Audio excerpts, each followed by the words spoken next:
आपको पता होगा कि सीटेट यानी सेंट्रल टीचर एलिजिबिलिटी टेस्ट का जो परीक्षा होने वाला है दिसंबर में, उसकी हम लोग तैयारी करवा रहे हैं।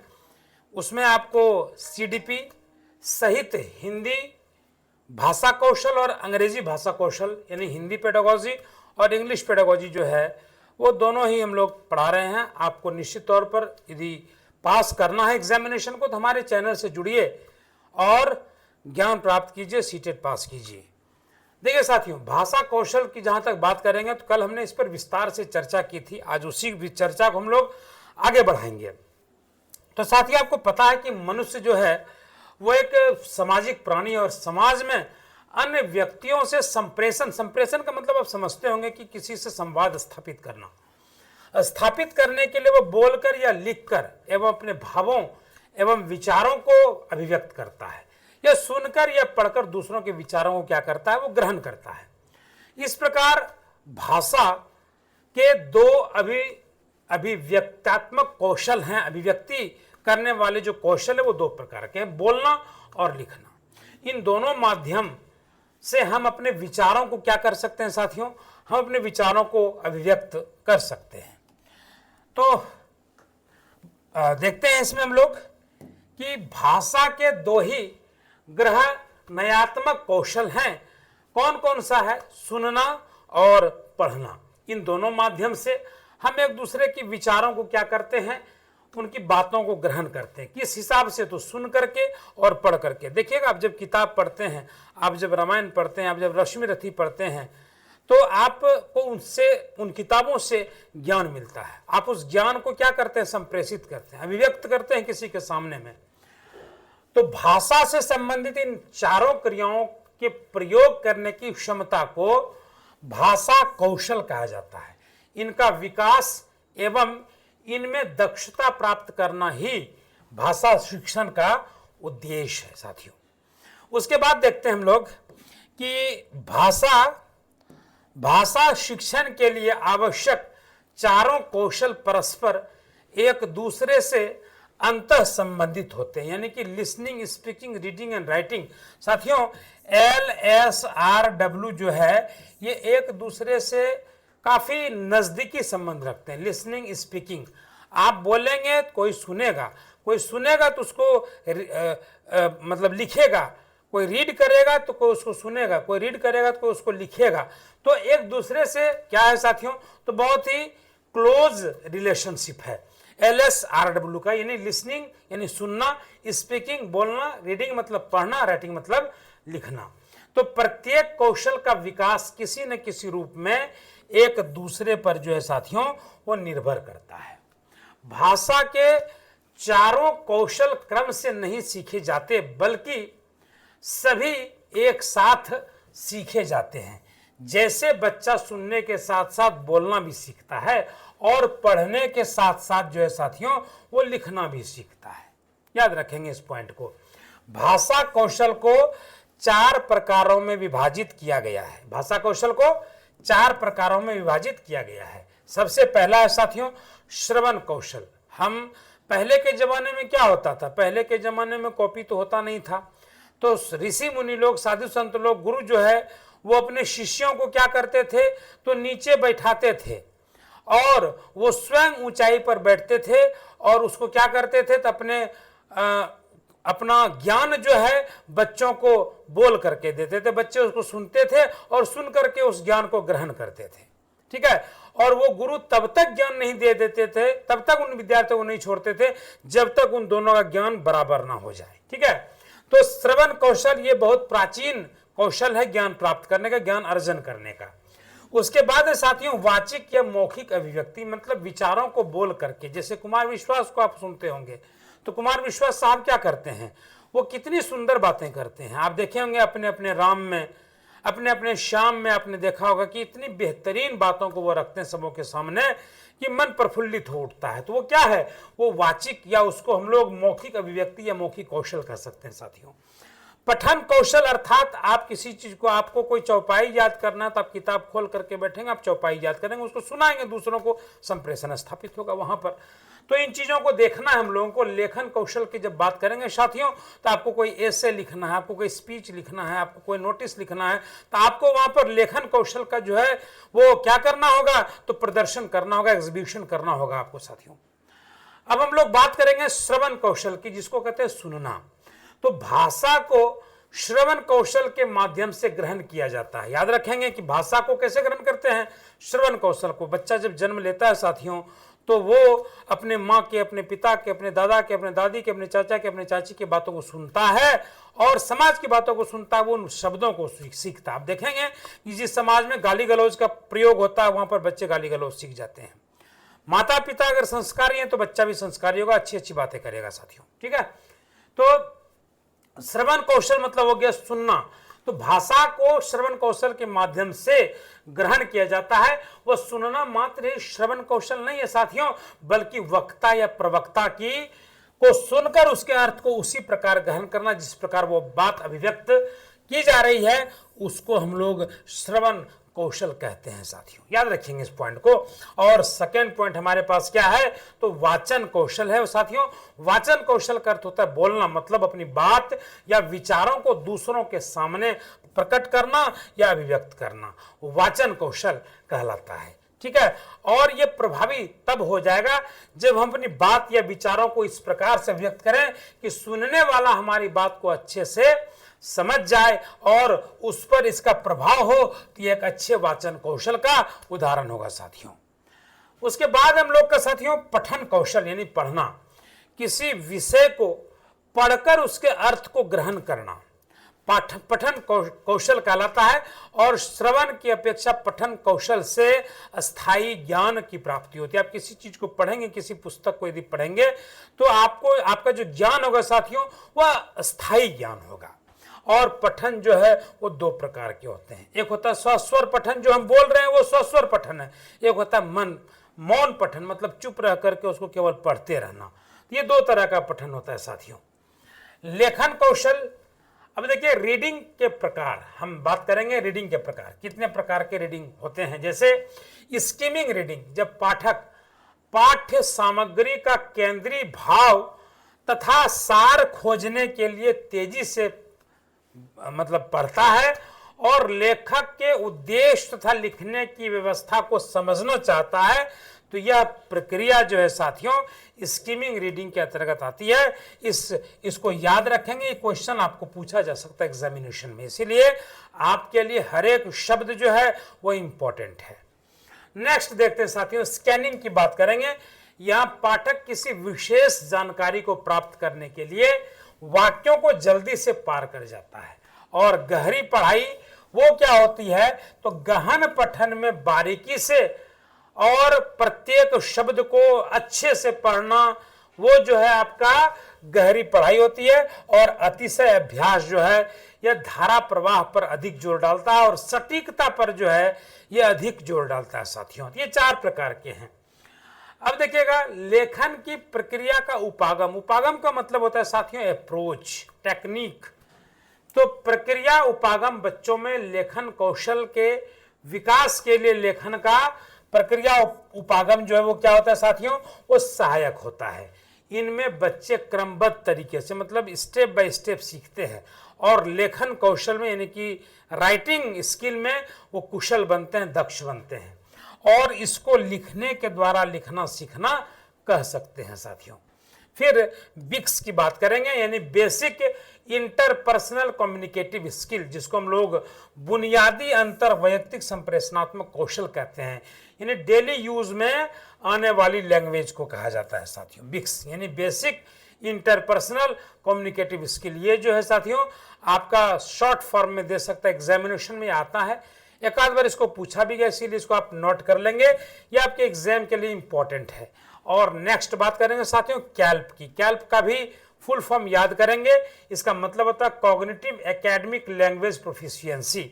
फॉर्मल लैंग्वेज होती है, स्कूल में चलती है, इसका फुल फॉर्म आप याद करेंगे। शॉर्ट फॉर्म कैल्प है, कैल्प का फुल फॉर्म ये है कॉग्निटिव एकेडमिक लैंग्वेज प्रोफिशिएंसी। आपके लिए बेहद इंपॉर्टेंट है, बेहद ही महत्वपूर्ण है साथियों। चलिए अब हम लोग चलते हैं नेक्स्ट प्रश्न की ओर चलते हैं।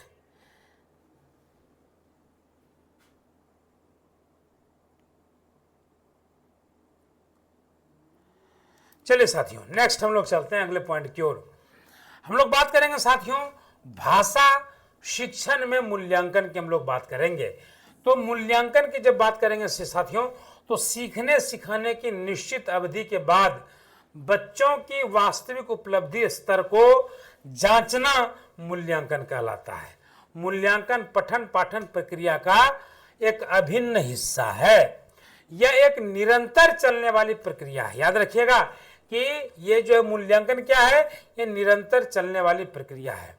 आकलन और मूल्यांकन दोनों का उद्देश्य बच्चों की क्षमता, अनुभूति तथा अधिगम का मापन करना होता है। आकलन की प्रक्रिया मूल्यांकन करने के लिए की जाती है, अर्थात आकलन मूल्यांकन के दौरान होने वाली प्रक्रिया है। आकलन एक संक्षिप्त प्रक्रिया है और मूल्यांकन एक व्यापक प्रक्रिया है। आकलन करना क्या है? यह आकलन एक संक्षिप्त प्रक्रिया है और मूल्यांकन करना मतलब इवैल्यूएशन करना। मूल्यांकन को इंग्लिश में क्या कहते हैं? इवैल्यूएशन करना।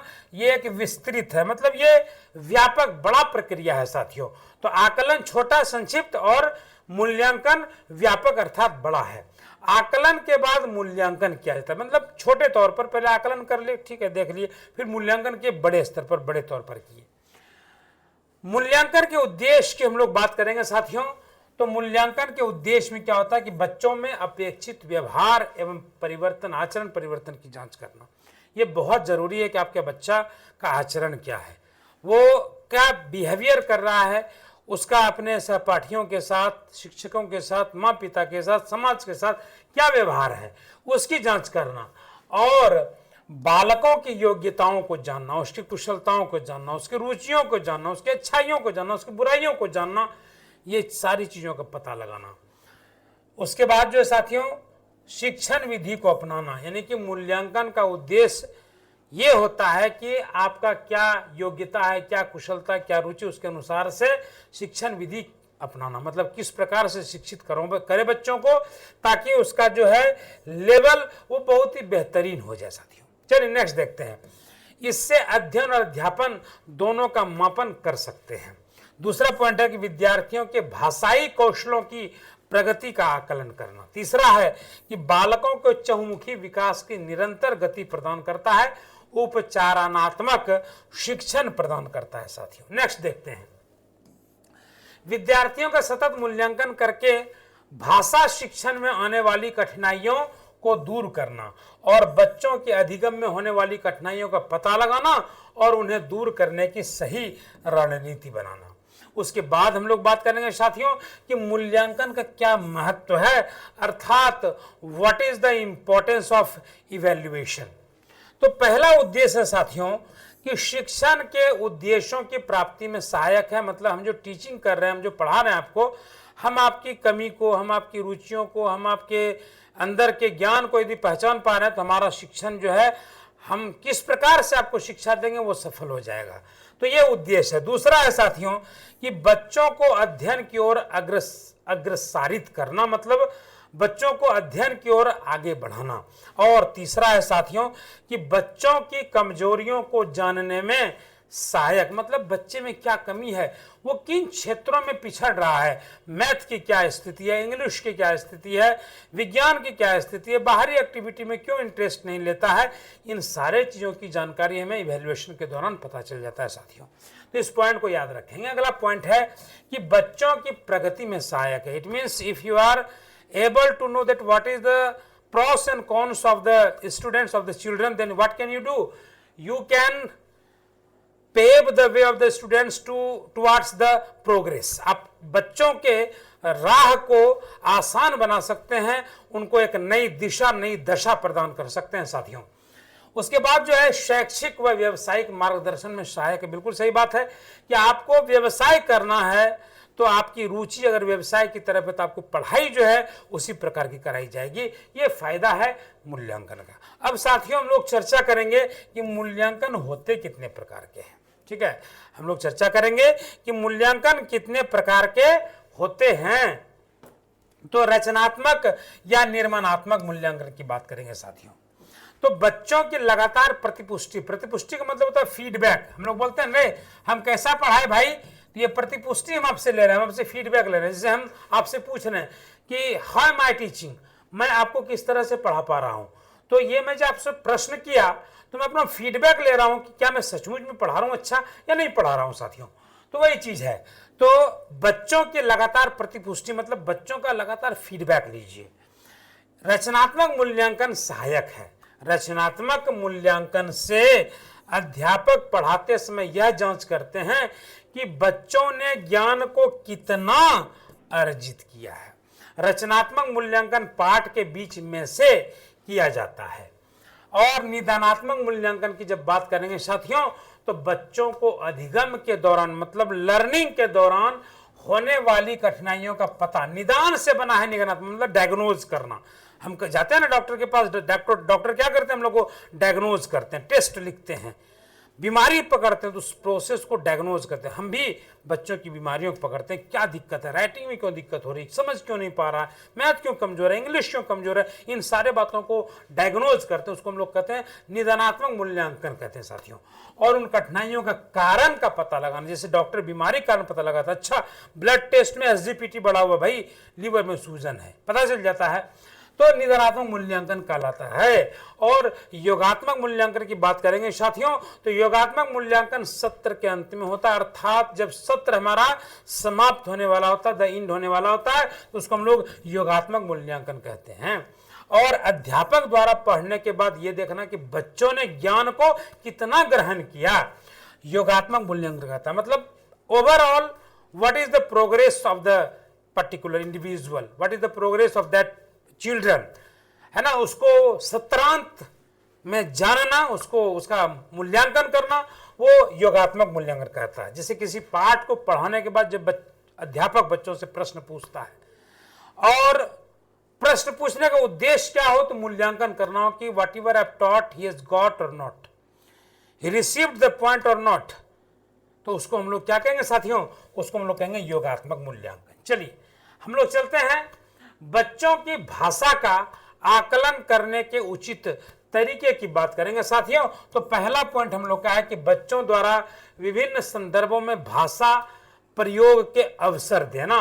दूसरा पॉइंट है कि बच्चों से प्रश्न पूछना और पढ़ी गई सामग्री पर उनसे प्रतिक्रिया व्यक्त करवाना, बच्चों से उनके अपने अनुभवों को लिखवाना और सुनी गई कहानी को बच्चों से अपने शब्दों में लिखवाना।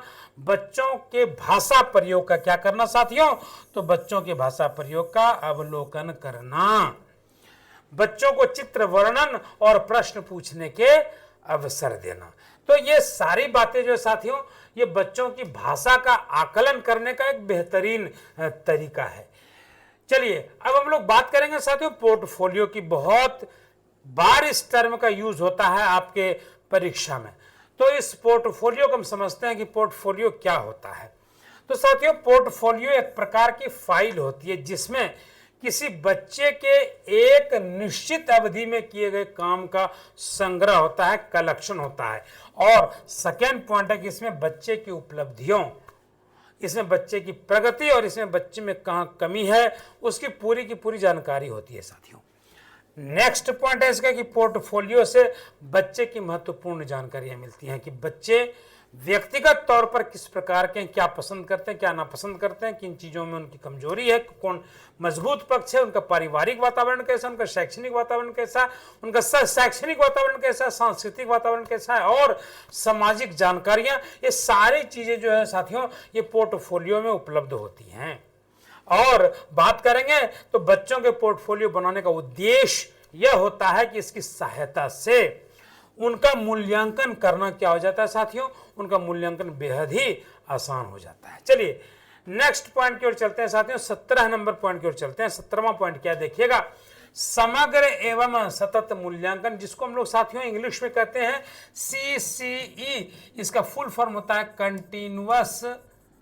Continuous comprehensive evaluation, comprehensive evaluation, ये होता है साथियों। तो बच्चों के लिए निःशुल्क और अनिवार्य शिक्षा अधिनियम के अनुसार CCE को प्रत्येक बच्चे की प्रारंभिक शिक्षा पूरी होने तक लागू किया जाए। सीसीई में सतत का अर्थ है कि बच्चों के सीखने में कहां कहां कमी रह गई है, किसके आधार पर सीखने में सुधार के लिए शिक्षक उचित समय पर आवश्यक कदम उठा सकता है। साथ में यह भी पता लगा सकता है कि बच्चा सीखने में कहां कठिनाई का अनुभव कर रहा है। तो इन सारी चीज़ों की हम लोग जो है साथियों जानकारी लेंगे। अब चलते हम लोग नेक्स्ट पॉइंट की ओर चलते हैं। ठीक है, अगले पॉइंट की ओर चलते हैं। सीसीई में सतत का अर्थ है कि सतत मतलब कंटिन्यूअस, कि बच्चों के सीखने में कहां कहां कमी रह गई है, जिसके आधार पर सीखने में सुधार के लिए शिक्षक उचित समय पर आवश्यक कदम उठा सकता है। साथ में यह भी पता लगा सकता है कि बच्चा सीखने में कहां कठिनाई का अनुभव कर रहा है। सीसीई के दूसरे घटक समग्र मूल्यांकन का अर्थ बच्चे में सर्वांगीण प्रगति के बारे में जानकारी प्राप्त करने से है। परीक्षण के प्रकार की बात करते हैं साथियों कि परीक्षण के प्रकार कितने हैं। तो परीक्षण के प्रकार की जब हम लोग बात करेंगे तो देखिए इसमें परीक्षण के प्रकार क्या क्या हो जाएंगे। देखिए अब नेक्स्ट पॉइंट हम लोग चलते हैं कि व्यक्तिगत परीक्षण। इस परीक्षण में एक समय केवल एक ही व्यक्ति का अध्ययन किया जाता है। और मानकीकृत परीक्षण की बात करेंगे तो ऐसे, जिसको स्टैंडर्ड इवैल्यूएशन भी कहते हैं, तो ऐसे परीक्षण जो शिक्षा शास्त्रियों, मनोवैज्ञानिकों आदि विशेषज्ञों की सहायता से किए जाते हैं और एक बड़े लेवल पर प्रशासित किए जाते हैं। और आत्मनिष्ठ प्रशिक्षण की बात करेंगे, ये परीक्षण परीक्षक के व्यक्तिगत निर्णय के आधार पर होते हैं साथियों। वस्तुनिष्ठ परीक्षण की जब बात करेंगे तो यदि एक परीक्षण पर किसी परीक्षार्थी को अलग अलग परीक्षकों द्वारा एक जैसे अंक प्रदान किए जाएं तो परीक्षण जो वस्तुनिष्ठ कहलाता है। और निपुणता परीक्षण, इस परीक्षण के द्वारा किसी विशिष्ट शिक्षक के काम के संबंध में बच्चों की उपलब्धियों का मापन किया जाता है। इसको निपुणता परीक्षण कहते हैं। ठीक है, तो ये आपका हो गया परीक्षण कितने प्रकार के होते हैं। उसके बाद हम लोग बात करेंगे उपचारात्मक परीक्षण की, कि उपचारात्मक परीक्षण जो है वो क्या होता है। तो उपचारात्मक शिक्षण निदानात्मक परीक्षण के बाद आता है, क्योंकि निदान करने के पहले छात्रों को अधिगम में होने वाली कठिनाइयों की जानकारी प्राप्त की जाती है और उसके बाद उपचारात्मक शिक्षण के द्वारा उन्हें दूर करने का प्रयास किया जाता है साथियों। ठीक है, उपचारात्मक शिक्षण का महत्व की जब बात करेंगे तो बच्चों के सीखने के दौरान आने वाली कठिनाइयों को दूर करने का प्रयत्न किया जाता है। ये उपचार मतलब क्या होता है, किसी को डायग्नोज करना, उसकी बीमारियों को पकड़ना, उसके दिक्कतों को, उसकी कमजोरियों को पकड़ना, वो कहलाता है। तो बालकों की क्षमता को सही दिशा में मोड़ने में सहायता मिलती है। दूसरा है कि बालकों के व्यक्तित्व संबंधी समस्याओं का निराकरण हो जाता है। तीसरा है कि उपचारात्मक शिक्षण से बच्चों के आत्मविश्वास में वृद्धि होती है। चौथा है कि छात्रों द्वारा की जाने वाली त्रुटियों में सुधार के साथ साथ भविष्य में होने वाली त्रुटियों से भी बचाव हो जाता है। और अंतिम पॉइंट है, शिक्षण रोचक, उद्देश्यपूर्ण तथा प्रभावशाली बनाने में सहायता मिलती है। तो इस वीडियो में साथियों आपको हम इसका सार बताना चाहेंगे कि ओवरऑल हिंदी शिक्षण का मतलब यही है कि आपकी listening, speaking, reading, writing ability जो है अगर उसको डेवलप करना है तो उसके कई सारे तरीके हो सकते हैं। और यदि बच्चों को आपको शिक्षित करना एक अच्छे शिक्षक के रूप में यदि आप चाहते हैं जाने जाएं तो निश्चित तौर पर आपको LSRW फॉर्मूले को याद रखना पड़ेगा। और जितने भी शिक्षण की बात की गई, यहाँ पर CCE की बात की गई है, मूल्यांकन की बात की गई है, अवलोकन की बात की गई है, अवलोकन, मूल्यांकन, कंटिन्यूअस कॉम्प्रिहेंसिव इवैल्यूएशन, ये सब पर आप सभी को बहुत ही बारीक नजर रखनी होगी, तभी आप एक अच्छे शिक्षक बन पाएंगे। और आपको क्वालिफाई जो करना है, क्वालिफाई करने के लिए भी आपको ये सारी चीजों को बहुत अच्छे तरीके से क्या करना है, तो बहुत अच्छे तरीके से इसको पढ़ना है साथियों। तो आज का वीडियो हम लोग यहीं पर करते हैं द एंड, और मिलते हैं हम लोग फिर से कल के वीडियो में, सेम टाइम सेम जगह। तब तक के लिए आप सबों से चाहेंगे विदा। Good night, bye bye, take care.